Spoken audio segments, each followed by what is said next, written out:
The Willow Wren and the Bear.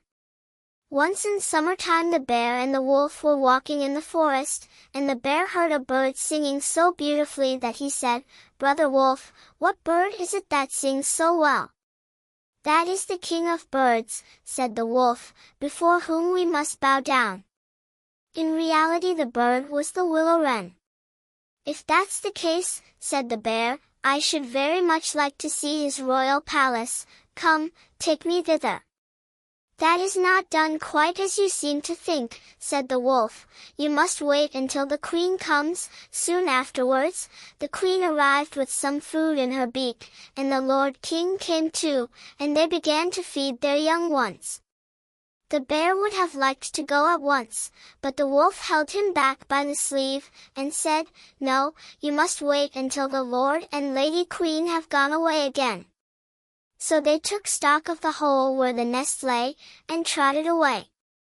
The bear, however, could not rest until he had seen the royal palace, and when a short time had passed, went to it again.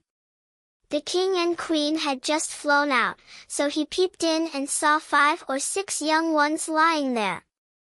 "Is that the royal palace?" cried the bear. "It is a wretched palace, and you are not king's children, you are disreputable children." When the young wrens heard that, they were frightfully angry, and screamed, "No, that we are not. Our parents are honest people. Bear, you will have to pay for that." The bear and the wolf grew uneasy, and turned back and went into their holes.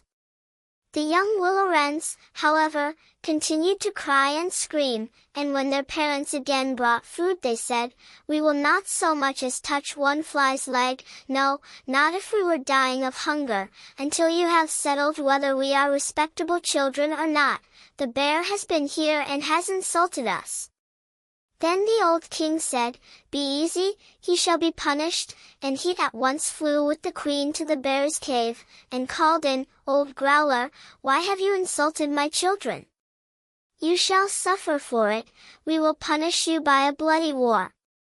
Thus war was announced to the bear, and all 4-footed animals were summoned to take part in it, oxen, asses, cows, deer, and every other animal the earth contained.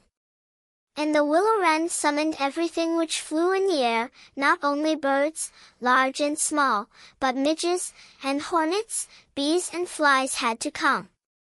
When the time came for the war to begin, the willow wren sent out spies to discover who was the enemy's commander-in-chief.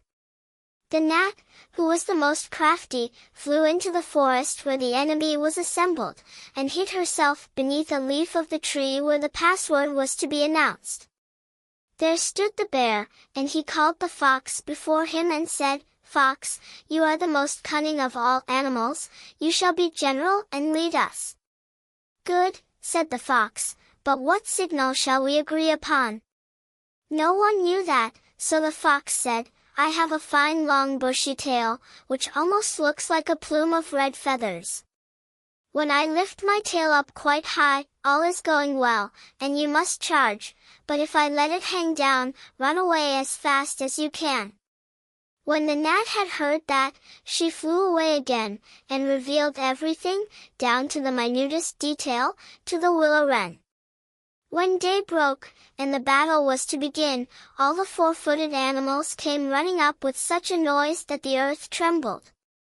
The willow wren with his army also came flying through the air with such a humming, and whirring, and swarming that every one was uneasy and afraid, and on both sides they advanced against each other. But the willow wren sent down the hornet, with orders to settle beneath the fox's tail, and sting with all his might. When the fox felt the first sting, he started so that he lifted one leg, from pain, but he bore it, and still kept his tail high in the air. At the second sting, he was forced to put it down for a moment. At the third, he could hold out no longer, screamed, and put his tail between his legs. When the animals saw that, they thought all was lost, and began to flee, each into his hole, and the birds had won the battle.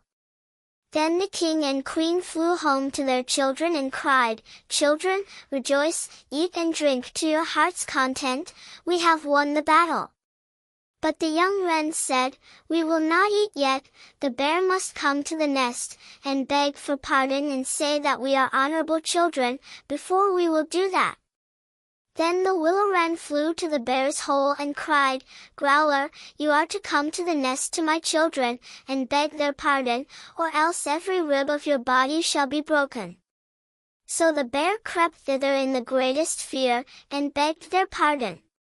And now at last the young wrens were satisfied, and sat down together and ate and drank, and made merry till quite late into the night.